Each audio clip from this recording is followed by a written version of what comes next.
Ako ay laiko, ako ay Pilipino. Aking dangal mula sa tawag ni Kristo. Ako'y tulay, ako'y tanda ng pagbabago. Dangal ng laiko, dangal ng Pilipino. Ako'y tulay, ako'y tanda ng pagbabago. Dangal ng laiko, dangal ng Pilipino. Sigaw muna tayong lahat. Believe! So, ibig sabihin, buhay na buhay. Magno-notes ho tayo kasi may listahan ho tayo na ipapamalengke. Hindi, joke lang. So, yan ho ay ating ino-notes kasi napakahalaga ho. Ito ay pangungunahan sa atin ni Dr. John Reyes, Food as Medicine. This is Dr. John. I'm an endocrinologist and I believe that food can be your medicine.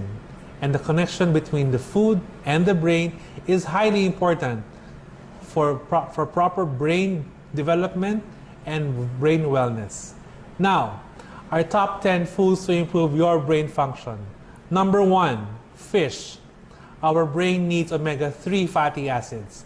These fat helps the cells in our central nervous system lubricated to function properly. In addition, omega-3 reduces inflammation or swelling in the brain, which is a key factor in brain diseases. Examples would be, of course, salmon, but local fishes can be also included, like bangus, or tuna belly, or even tilapia, or sardines are good sources of omega-3 in your system. Number 2, whole grain foods. Forgetfulness and memory loss can be controlled if you eat lots of whole grain foods. Cereals, whole wheat pasta, wheat bran, and wheat germ are other whole grain foods containing vitamin 6, B6, vitamin B12, and folic acid. Given a choice between white and brown pasta or white bread and brown bread, I would go for the brown bread, of course, or the whole wheat bread and or white bread, of course, go for the whole wheat bread. These are essential vitamins that improve your brain function and memory functions. Number 3, tomatoes. Eating tomatoes protects your brain cells against damaging free radicals. Tomatoes contain a powerful antioxidant called lycopene. This acts as a layer of protection and can also prevent Alzheimer's and dementia. Number 4, dark green leafy vegetables. I cannot stress enough, it has to be dark and green and leafy. Another source of folic acid such as spinach, for example, bok choy, even malunggay, even mustasa, mustard seeds, or kale are just some of the examples of dark green leafy vegetables. Folic acid is the one responsible in preventing dementia and cognitive decline. It also helps avoid Alzheimer's disease as well. Number 5, eggs. Who said eggs are bad for you if you have high cholesterol? It is a mere myth. Our brain needs choline and for proper development and better memory function, and this can be found only in eggs. Aside from choline, proteins and other minerals that help our brain function properly are all in that one single cell called an egg. Number 6, berries. Would it make you a very happy person if you knew that your favorite berries can improve your short-term memory? Smile, because they do. Aside from improving your short-term memory, berries are good sources of antioxidants which protect the brain cells from free radicals and lessen the occurrence of brain disease. Examples would be strawberry, raspberry, blueberries, blackberries. Local examples would be duhat or aratilis, to name a few. Next, broccoli. Broccoli is a separate vegetable because it has these powerful vitamins called the vitamin K, K1 and K2. This is said to improve brain cells and prevent Alzheimer's disease. Broccoli contains enough vitamin K needed to better the condition of your brain to avoid brain diseases. Number 8, pumpkin seeds. Did you know that pumpkin seeds or buto ng kalabasa or squash seeds are rich in zinc? Aside from that, this can help also in your enhanced memory and thinking skills. Zinc is a very powerful micronutrient that helps prevent Alzheimer's, dementia, and thinking skills. It is also a misnomer that people who have arthritis or high uric acid cannot eat seeds. Seeds can be part of your diet even though if you have high uric acid. So eat those seeds. Next, nuts. Going nuts is not too bad if you just eat them. Nuts are known to develop memory because they have rich in vitamin E and most needed in omega-3 fatty acids. Local examples of nuts would be cashew, pili nuts, peanuts, or those types of nuts that have a very high omega-3 fatty acid content. Okay. Lastly, dark chocolate. Not all chocolates are made equal. The dark chocolates are good for you. How do we know which is the good one or the bad one? Just read the label and think and see if it's greater than 70% or more cacao. In short, food, what you are is what you eat, and what you eat can affect and will affect your brain functions. So these are just 10 of the most healthiest foods that we have. Now, one way to enjoy the benefits of these superfoods, especially using dark green leafy vegetables, is by juicing. I have with me a special friend, Pixie, to join me in making a great immune booster juice using locally available ingredients. Dr. John, what can you recommend na juices that we can drink lalo na ngayon na panahon ng, for the pandemic and to boost our immune system? Yeah, I have several juices here that I want to share with all of you guys. And let's start off. Juicing is the most efficient way for the nutrients of our vegetables and fruits to be absorbed in our body, Pixie. Oh, ganun ba yun, Dr. John? I didn't know that. Yeah, because instead of eating 1 kilo of cucumber, for example, we'll be eating just 1 glass of it, right?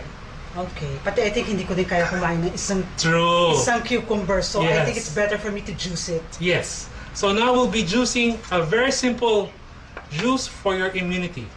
We're now using a slow juicer. For those of you who do not have a slow juicer, you can still do these juices. Just do a high-speed blender or an ordinary blender and just strain it so that you are not eating the fibers. Okay? So the ingredients that we will be using for our immune booster juice are malunggay, alugbati, saluyot, and apples, which will add sweetness and make this juice more enjoyable. So we add each ingredient one by one as to not to overwork our juicer. Now let's discuss how will this juice help boost our immune system. First of all, dark green leafy vegetables are the source of a chemical signal that is important to a fully functioning immune system. They do this by ensuring that immune cells in the gut and the skin, known as the intraepithelial lymphocytes or IELs, function properly. More so, dark green leafy vegetables in particular are a rich source of folic acid, iron, magnesium, potassium, and calcium. Folic acid helps make healthy red blood cells, which carry the much needed oxygen around the body and helps prevent anemia, tiredness, dementia, and memory loss. So as you see, I am juicing the ingredients at random, and I am basically adding equal amounts of the green leafy vegetables. Now that the apples, which add the sweetness and counteract the bitterness of the greens, you can adjust the quantity based on your personal taste. If you find the juice a little bitter, then you can add more apples at your discretion. So, here we have it, our potent immune booster juice. Here you go, Pixie. Again, this is Dr. John Reyes, and I hope that you would all try this juice at home. Thank you, and happy juicing.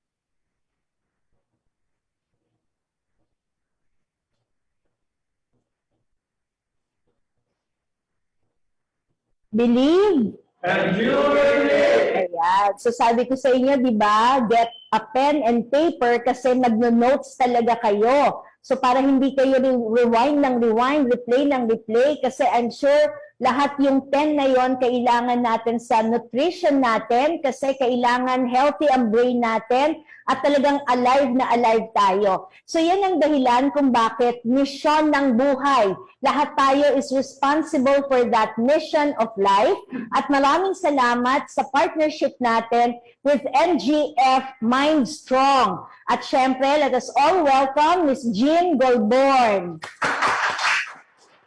Good morning. Magandang umaga. Good morning and God be with you this morning. It's always been a pleasure for me to work with Dr. Gaines, Layforce, and TV Maria kasi napaka malawak ang mga messages natin at nakapuntos kay Lord at kay Mother Mary. So it's very important itong spiritual aspect ng TV Maria na nakikita ko. Ito ang pinaka-important for anyone to heal. Pero I want to tell you a quick story. 15 years ago, na-over-medicate ako. So, binigyan yata akong 7 gamot na it's for pneumonia, it's for asthma, it's for tuberculosis. Pero nagkaroon ako ng bronchitis galing sa Dubai. Tapos, hindi ko talaga alam anong gagawin ko. Ang sinabi ng 5 doktor, hindi na daw mag-work ang antibiotic. Kinuha nila yung blood chemistry ko, tiningnan nila yung defense mechanism ko, yung immune system ko talagang wala na, sira. It should be 8.5 to 10, yung sa akin 1.8. So wala talagang antibiotic makakatulong na sa akin. Grabe yung dasal ko. Actually, naghanda na ako ng funeral ko. Shocking pink. Not because of political reason, pero shocking pink, yung lipstick ko pink, magpapamakeup rin ako ng kagaya nito. Kasi ayaw ko talaga na makita ko parang gray na patay. Gusto ko talaga alive, alive in the glory of the Lord. Yun talaga ang feeling ko pag namatay ako. So, in my journey, bumalik ako ng Maynila after 3 weeks in America, tapos pinahanap ako ng natural path doctor. Ngayon, ito na ang journey ko na gusto ko lang i-share sa inyo. Itong journey na ito, kamamatay lang ng anak ko, ikatlong taon lang after she passed away, 2004, namatay siya 2002. So, end of 2004, litong-lito ako kung anong gagawin ko. Hindi ko pa naririnig yung word na naturopath at homeopath. Kala ko, arbolaryo. So, wag na lang kayong kala ko ano ito mga arbolaryo. Iinom ako ng mga roots at mga vegetable galing sa garden. Parang ganun ang naisip ko. Talagang medyo ako nagtatanga-tanga. Napakatanga ko talaga. Hindi ko alam. Medyo boba ako. Wala akong nalalaman. So ngayon, sabi nila, I have to meet a lady called Dr. Christine Gonzalez. At saka beside Dr. Christine Gonzalez, was supposed to be another doktora na sa Russia nakatira, Doktora Jo BILASANO. Sabi ko, sino ba ito? Ay nako, mamaya i-continue ko yon. Pero in my journey, meron akong spiritual guide. Ang spiritual guide ko po, si napakabait, Mother Superior, na uncle, na tita ni Dr. John Reyes. Sister Mary Claire. Am I correct, Dr. John? Did I say it right?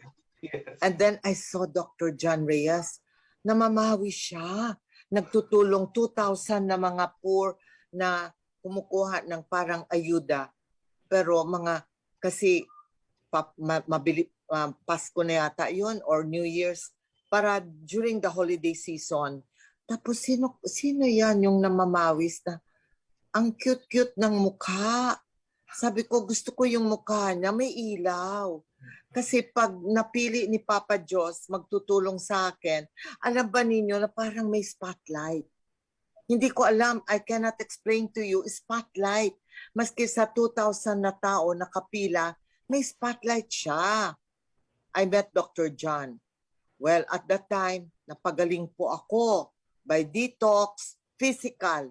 Hindi ko po alam na ang physical health pala, ay nako, ang immune booster natin, ang immune system natin, kailangan i-boost natin by physical, all the physical health and information na maibibigay ni Dr. John Reyes. At alam ba ninyo, siya ang missing Lego. Hindi ba yung mga bata naglalaro ng Lego? Sa buong buhay ko, nakipag-deal na ako ng psychiatrist, nakipag-deal na ako ng psychologist para sa brain. Nako, on the 5th year after magkaibigan kami ni Dr. John, naliwanagan ako when I met Dr. Mark Hyman, Hyman. You can find him online.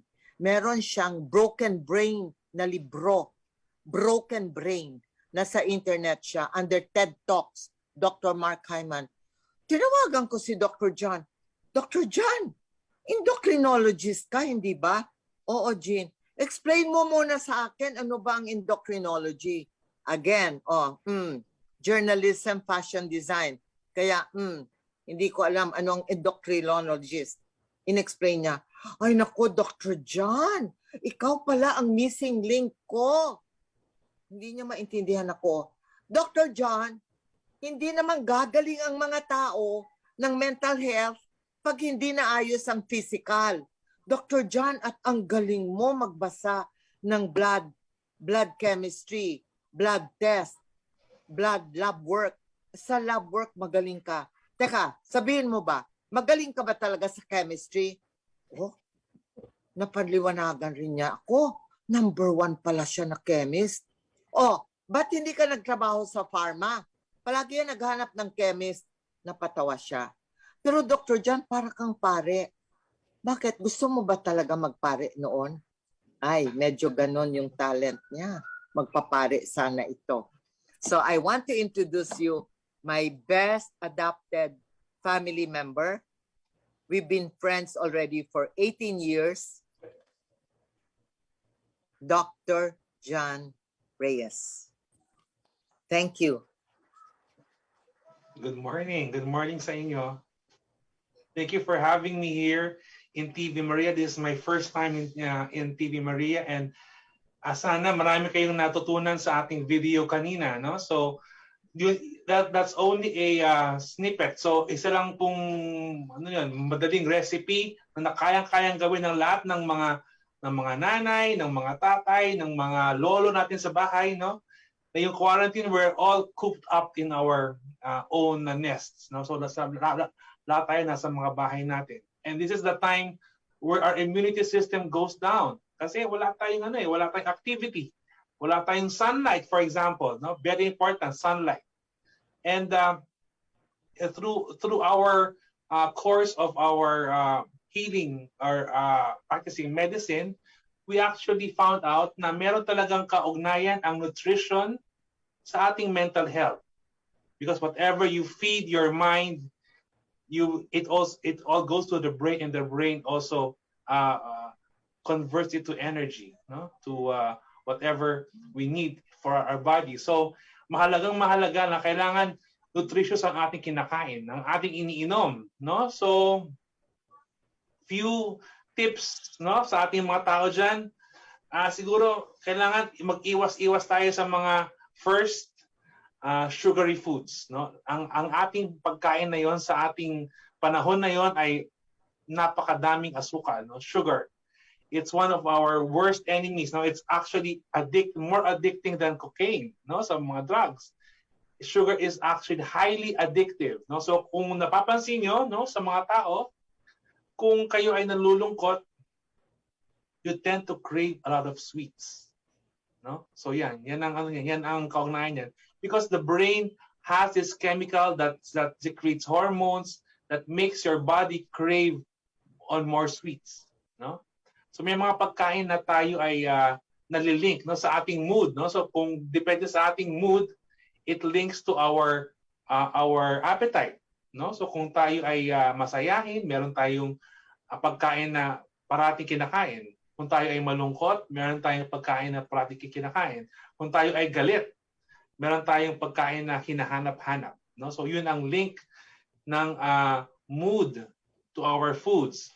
Now, lahat po ito ay merong foundation. The foundation of all of these things is a very good and healthy gut. No, gut yung ating nasa tiyan, no? Kailangan healthy po 'yan, no? Kahit anong dami ng gamot, kahit anong dami ng supplements, kahit anong dami ng iniinom ninyo, kung ang tiyan ninyo, ang inyong gut ay hindi maganda, hindi siya thriving, hindi siya maraming mga good bacteria, hindi po tayo gagaling.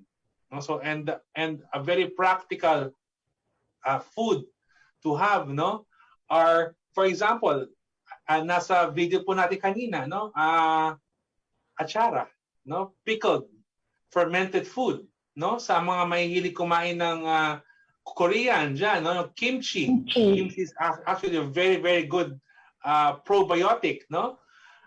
Yogurt, no, pero I just warn you, yung yogurt na dapat na kinakain natin ay yung mga hindi sweetened, no. So yung plain yogurt, and you have to sweeten it with your own fruits, your own nuts, your own fruits, and then it makes it more healthier.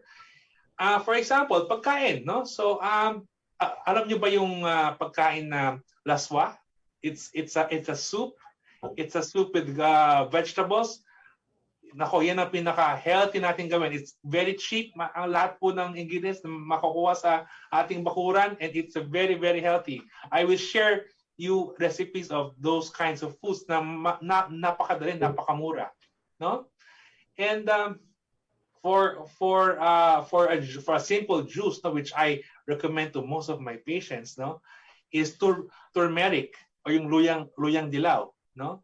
Luyang dilaw is a very good anti-inflammatory. So sa lahat ng may mga namamagang mga joints, for example, namamagang mga tuhod, no.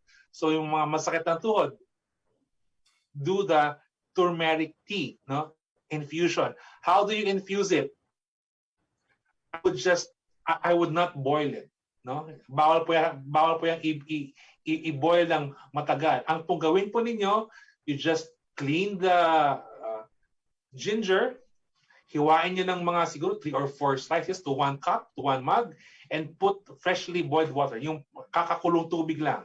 And then let that steep for about 3 minutes, and then drink that. And then refill again if you want, no?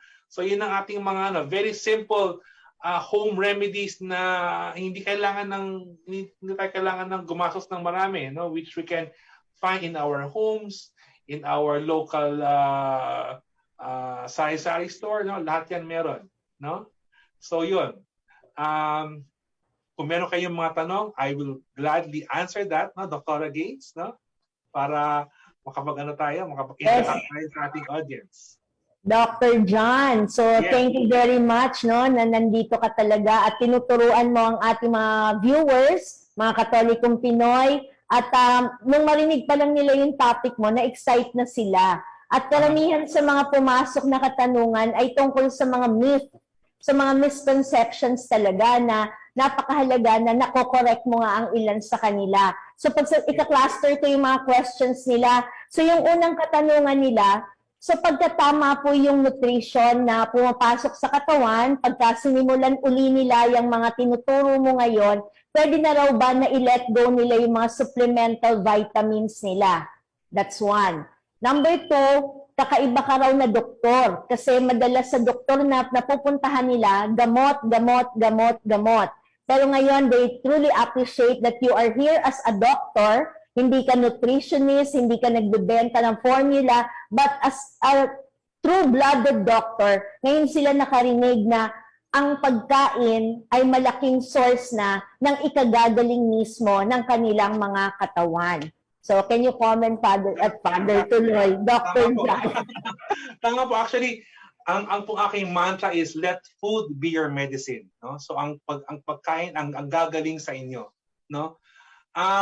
Depende po sa tao kasi, no? We have to find the right combination of food, what you have to eat. So depende sa tao. Kung mare, may high blood siya, so may mga pagkain din na hindi dapat na kinakain. May mga gulay na hindi dapat na kainin. Kung mare, mataas ang kanyang cholesterol, mataas ang kanyang uric acid, yan, very common, no?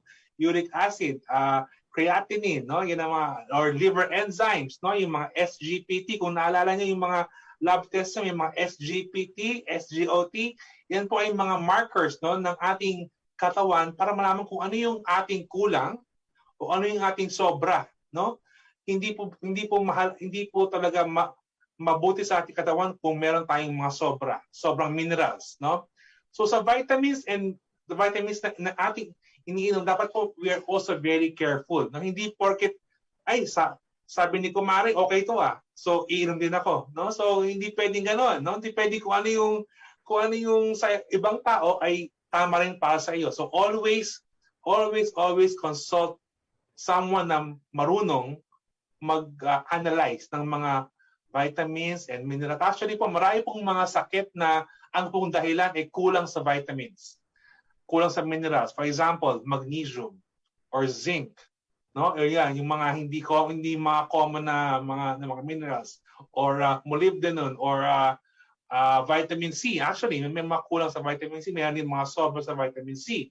Masama rin po yung sobrang dami ng vitamin C sa ating katawan. So we have I would suggest wag kayong maging Dr. Google, no? Kasi Dr. Google Yes. kung anong pinaka-type ninyo. Ayan, akin to, ito yung akin naramdaman. Ay, tama ako to. So, baka naman mali, no? So, you have to always consult someone na merong kaalaman, merong karanasan sa ganitong mga paraan, no? So, yun po ang aking sa vitamins. Although, ang mga vitamins are very good, no? Pero lahat po yan ay galing din sa pagkain, no? So, kung meron kayong tamang pagkain, tamang dosage, you will not get sick. Yun po ang bottom line. Dr. John, another question from our viewer. So, tamad daw siya gumawa nung juicing na pinakita mo sa kanila kanina. Meron daw mga available di ba sa mall? Hindi ko na sabihin kung anong mga brand, pero iba-ibang brand yan. Tapos meron sila mga vitamin C booster, yung mga fruits din na mga chinichill lang. Is that healthy o hindi rin masyado healthy dahil baka may iba pang nakalagay doon, like may mga syrup or something? Tama po. You really have to be very careful. Kailangan po tayo ay nagbabasa ng mga labels, no? Yan ang importante. For example, yung mga pre-mix shakes or pre-mix drinks, no? Baka po may mga halong mga yung syrup or yung corn syrup or sweetener or something like that, which masama rin po sa ating katawan, masama sa ating liver. Sa mga diabetic po, syempre po, hindi po pwede ang maraming fruits, no? So kailangan po may halong fruit, pero mas marami po yung gulay, no? Marami pong mga nakita ko sa mga mall na may mga vegetable shakes. Just make sure na, just ask them, no? Tell them na pwede po bang konti lang yung syrup o wala pong syrup o ilagay niyo lang sa tabi yung syrup, ako na bahalang maglagay. They will do that for you po, para lang kayo ay malinawan, no, sa mga nakakain. Thank you, Dr. John. Meron din dito from Wendy Del Rosario. Doc, okay na okay po rin ba yung turmeric tea na prepared na? Kasi marami pong nabibili, readily available, yung mga turmeric tea powder. Pero Okay. napansin natin, Doc, yung mga turmeric na nabibili na powdered, parang matamis na siya. So parang Yes, meron din siyang kasamang sugar yata. Yes po. Unless it's stated doon sa lalagyan, wala siyang sweetener, yun po ay pure, no? You have to be careful also kasi may tamis din yan. So what I would suggest, kung hindi nyo kaya yung parang mapait na lasa ng turmeric, no? Yung parang meron siyang parang mapait na parang bitter na you just put a little honey, no? Konting honey lang or konting do you know what stevia is, no? Stevia is a plant. It's not artificial, it comes from a plant, para siyang mint, no? So siya ay ginagawang powder, siya po ay nilalagay sa mga maliit na mga sachet, tapos yung po ang nilalagay niyo sa konti lang po yan, half a teaspoon, magiging matamis na ang inyong drink, no? Also for coffee, if you drink coffee, try using not white sugar, no? Try using for example, muscovado sugar. You can try using brown sugar. You can try using yung mga molasses even, no? So yung less processed, the less processed it is, the better. Yun po ang aking tip sa inyo, no? Whatever you eat, just make sure na hindi siya ganun ka-process. Ano yung mga process? Ano po ang pagtingin kung ano yung processed food sa hindi processed food? For example, sa bread, yeah, very common, no? Yung pong white bread. Yan po ang very processed. The more white the bread is, the more processed po yan. Kasi tinatanggal po nila yung balok nung harina, nung wheat, no? Tinatanggal, yun ang pinaka-healthy, yung balok, the germ, ang tawag doon ay germ, wheat germ, no? So yun ang kating dapat na kinakain. So I would suggest you take, ang dahil po na yun, ang pong maganda na yun sa ating pamilihan, ay marami tayong choices na yon. We can choose to take whole grain bread. Nakita ko yun sa mga grocery, or multi-grain bread. Yan, yung may mga nuts, yung may mga seeds. Yun po, try to find out and source these things. Hindi po siya ganun kamahal. It's actually the same price as a regular white pan-Americano, no? Yung ating kinasanayan, no? But people talaga are they kasi change, no? You have to change your lifestyle. Yeah, no? You have to change your lifestyle for you to be healthy, no? So kailangan may mag-switch tayo ng ibang klaseng pagkain, no? Yan po ay very very common, very affordable, and very lagana po yan sa ating mga pamilihan na yon. So Doc, meron pa dito, clarification naman, dun sa isda, totoo ba na masama yung belly? Tuna belly, milkfish belly, kasi they believe na taba yun. Tapos dadudugtungan ko na rin po yung sa tomatoes. You are referring to fresh tomatoes. Kasi yung mga ketchup, ayan na naman, meron na namang inclusion. So yun po yung 2 questions. Okay, now belly. You know, the richest sources of omega-3 fatty acid ay tuna belly, or bangus belly, or salmon belly, no? These are the very fine sources of fat. Kasi po, ang ating katawan, kailangan po ng fat yan, Hindi po lahat ng fat ay masama. Not all fats are made equal. Meron pong fat na masama, may fat na hindi mabuti sa ating katawan. Yung pong natural fat, which are, for example, seeds, nuts, kasoy, local nuts, pili. It's a very oily nut. Yan po ay okay sa ating katawan. Buko, coconut or gata. Those are very good sources of omega-3 fatty acids, no? Sa mga isda naman yun, yung mga fatty fishes are very good, no? Yan po, wag kayong matatakot na kumain yan. Matakot kayong kumain ng mga pagkain ng mga processed kaysa sa pagkain ng mga natural, no? So concerning fatty fishes, eat more of those. Kung po pwede, siguro 3 times a week, yun ang kainin nyo. Kung kayo mahilig sa karne, you cut down your consumption of meat and put more fish in your diet, no?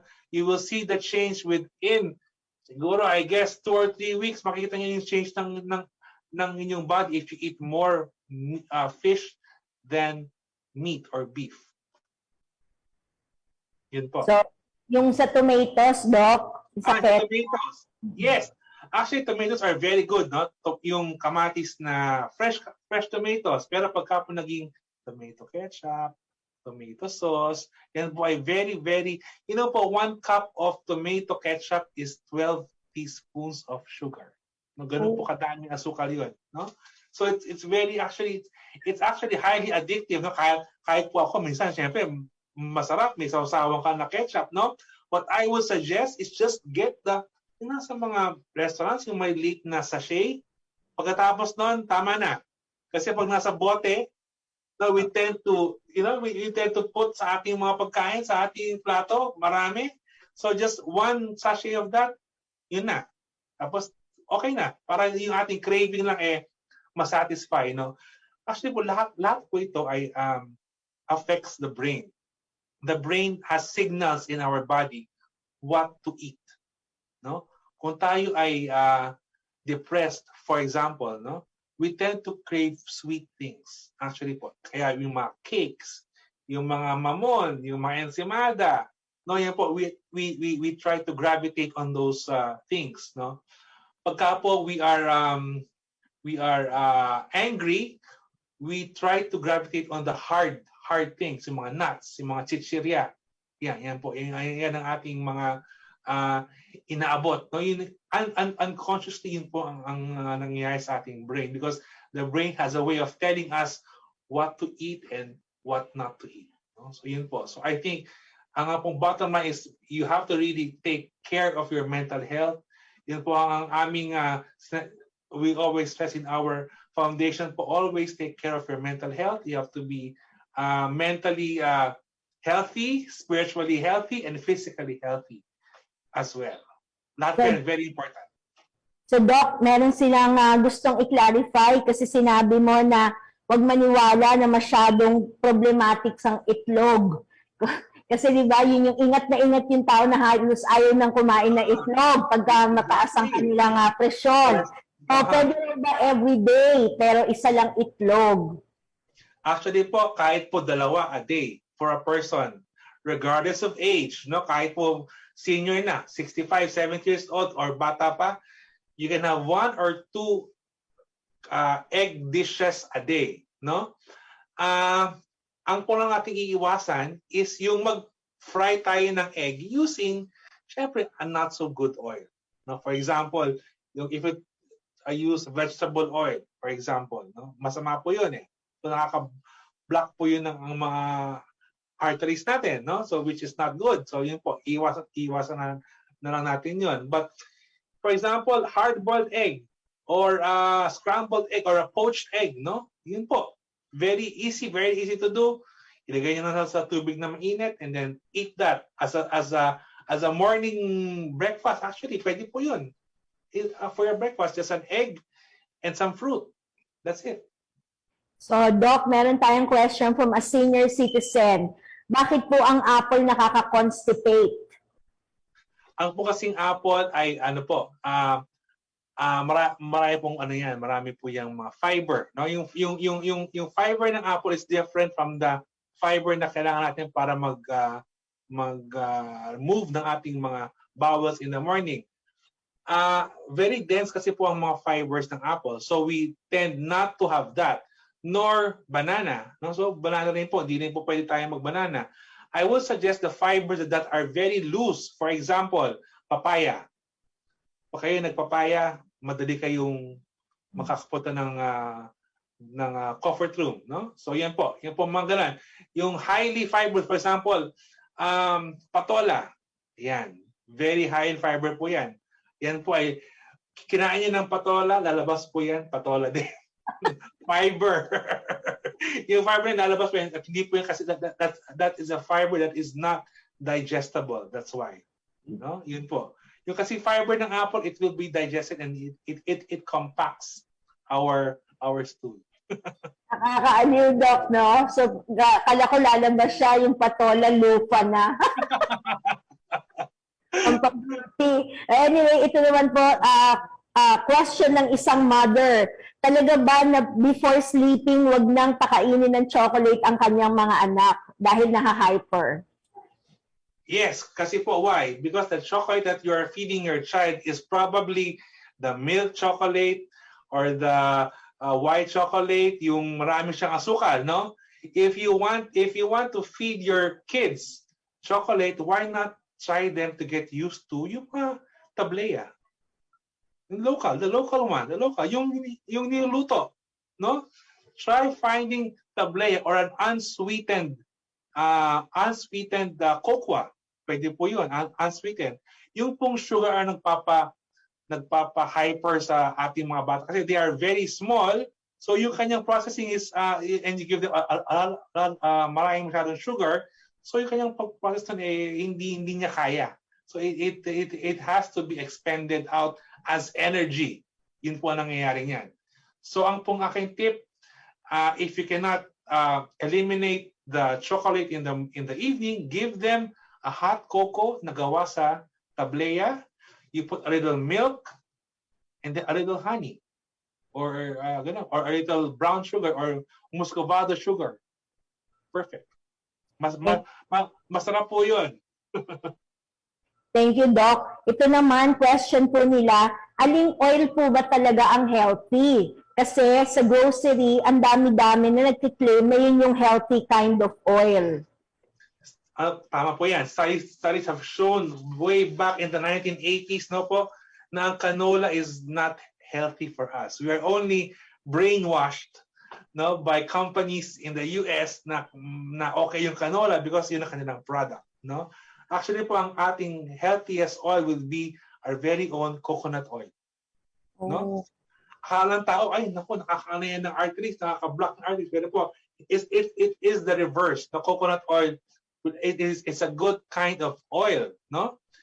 O siyempre po yung mga olive oil, pero po, siyempre it's more expensive, hindi po siya masyadong accessible sa ating mga tao. Kaya po, I would suggest coconut oil. If you cannot make your own coconut oil, marami po namin na bibili sa grocery na coconut oil. Just make sure it's spelled as coconut oil, not lauric oil. That's a different form, no? That's a big coconut oil. There are a few brands that has a real coconut oil. They are local brands. I won't mention any more names. Pero if you find them in the grocery po, get that. More din po yan. It's the same price as your vegetable oil, as your canola oil, as your other types of oils, corn oil.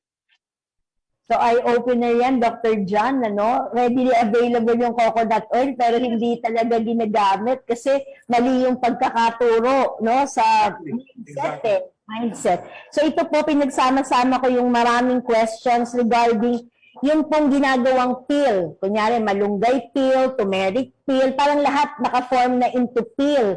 Is that recommendable o iwasan natin yon at we go for the natural? Okay.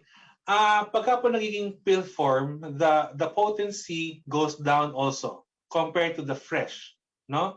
It's like having a dried leaf versus the fresh leaf. Sa ating pagluto, 'di ba? Pag dried leaf, mas marami ang ating nilalagay. Pagka hindi dried, mas konting ating nilalagay pag dry kasi mas hindi siya malasa, no? Same as the pill, no? For example, a malunggay pill would be less potent than eating the fresh ones, no? So my suggestion is still take as much as possible a fresh one, except for example if you are not here, siguro kung wala kayo sa Pilipinas, no, mahirap kumuha ng malunggay or wala kayong tanim sa bahay, no, nasa malayong kayo, then the pill can be an substitute, no, for the fresh and the real fruit or the real leaf.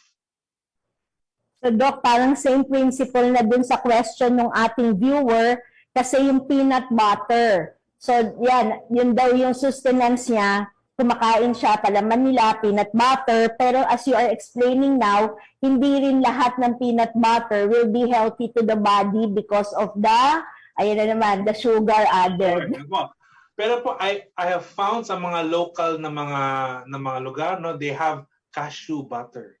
They also na unsweetened, no? Even peanut butter po, ano? I cook, no? So, when I go to the market, what I do for my kare-kare, for example, I'm cooking kare-kare, I buy fresh peanuts and have them ground dun sa store. They will do that for you, no? And then, yung ground peanuts yun ang actually, that is the pure form of peanut butter, no? Yun ang po ang ating magandang gawing homemade na peanut butter. Just do the crushed peanuts and mix it with your coconut oil.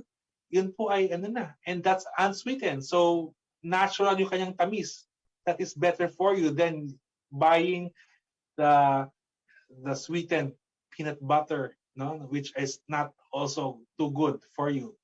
Marami pong ways na para tayo makapagkain ng healthy, no? Marami pong you can go around all of these foods, no, na ating nakasanayan natin. Ang po kasing hirap na our mind refuses to change, no? We have to be open for change. Yun po ang aking message sa inyo, no?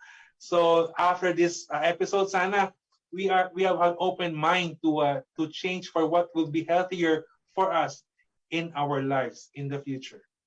So Doc, last two questions. Pagbigyan natin ito, importante siya. Kindly share something about hydration. And then last, ito ay wala naman yatang scientific basis, pero nung maliliit pa, sinasabi, utak kalabasa. So, pwede mo bang baguhin yan sa pananaw ng Pilipino? Kasi, ano yan naka-marka yan sa bata, di ba? Utak kalabasa. Pag nag-zero yung grade, ayan, utak kalabasa. So, parang negative si kalabasa ngayon. Doktora, hindi lang po kalabasa, pati yung kamote. na napakasustansya, di ba? We say, anong score mo? Kamote na kinamote. It's actually the opposite, no? Kalabasa is it's a very dense vegetable na ang dami pong benefits ng kalabasa, no? It can be a filler, no? Kung kayo ay dieta, for example, and you want something that can fill you up, why not do squash soup? In a soup form, no? So you don't need a lot of kalabasa, maybe 1 or 2 small slices, and then put that into a soup. Napakasustansya po nun. At habang nakasup na, lagay nyo na ng malunggay or ng saluyot or ng dahon ng sayote or whatever, no? It can make your food very interesting po. Nagiging mas malinamnam at mas masustansya siya, no? Next, yung hydration, no? How to hydrate. Sa ating klima na yon, no? It's very important. I see patients na ang lang pong kanilang symptom ay, for example, headache. Yan pong headache, yan ay most probably you are first dehydrated, no? So ano po yung tamang hydration sa ating katawan? Well, it depends for person to person, no? Kung wala kayong sakit sa bato, kung wala kayong kidney disease, I would suggest around 2 to 3 liters a day. That is a lot, no? So paano ang ating dapat na gawin? Ako, I measure my water. So kung kayo ay nasa office, nasa bahay lang kayo, kumuha kayo ng isang bote na alam niyo yung sukat. For example, 1 liter, yung isang boteng ganon. So, doon kayo iinom. Para alam niyo consciously, ay, naka 1 liter na ako. So, isa pa. Or kulang pa ito, kailangan ko pang idagdag. But, when you drink dehydrating foods, for example, coffee, no? What if you drink 1 cup of coffee, which I know marami sa atin nagko-coffee, no? You have to drink 2 glasses of water to compensate for that coffee. Kasi coffee po is very dehydrating. Nakakaano po yan? Diuretic po yan. Coffee. Nakakaano yan. Or tea. Actually, the black teas, hindi po yung mga herbal teas, yung mga black teas, yung mga ulong, yung mga ganyan, yan po ay dehydrating din. So you have to compensate that with drinking more water in replacement for that beverage, kung meron kayong ganyan. Or soda, actually soda. Soda is also dehydrating po yan, ano? Yung mga soft drinks actually makes your body actually not only dehydrated, but more acidic. Yan po ang ating kailangan iwasan, no? So may mga foods po na nakaka-acid ng ating katawan, which is not good. Kailangan po ang ating katawan ay more on the alkaline side, the opposite po ng acidic. No? Siguro po sa ating next episode, yan ang ating kailangan na ma-explore kung ano yung mga acidic foods and ano yung mga alkaline foods na we have to be more careful with. Thank you so much, Dr. John. Talagang nakatulong ito. At ang aming pasasalamat ay babasahin ko not from me but from the viewer. Ang sabi po niya, maraming salamat po, Dr. Reyes. Nabigyan mo po ako ng kaliwanagan ng mga kailangan ko para maayos ko ang aking kalusugan. Naniniwala ako na ikaw ay ipinadala ng Panginoon sa amin sa araw na ito. Palakpakan natin si Dr. Reyes. So, a million thanks. Maraming salamat. Highly appreciated, Dr. John. Kasi nga, sa ating mga viewers, salamat din na. Dami-dami yung question na pinadala kay Dr. John. Kasi biglang na-surprise tayo na ang gamot, hindi lang yung iniinom, hindi lang yung ini-inject sa atin. Kung hindi, sa mismong pagkain natin everyday, gamot na pala siya in itself. So, totoo nga, hulog ka ng langit. Tandala ka ng Panginoon sa amin, Dr. John Reyes. Thank you very much. So, Miss Jean, congratulations. Talaga yung mga viewers natin ay talagang empowered na meron silang pwedeng gawin at hindi ang bumili lang ng gamot kahit na may 20% off sila dahil seniors na sila. At least may pag-asa sila. So, Miss Jean, gusto ko rin itong i-share sa iyo kasi galing to from our viewer to make you understand that they really appreciate this partnership. From Rolly Ingaran, I know he is from UST. Thank you for making our life better. So yung suggestion na superfoods like vegetables, fruits, fish, and so on will make us live longer and stay healthier, and we will be saved from sickness, especially from memory loss. So ibig sabihin talagang in-internalize nila and many more. Thank you, Dr. John. Buhay Pilipino, aking dangal mula sa tao.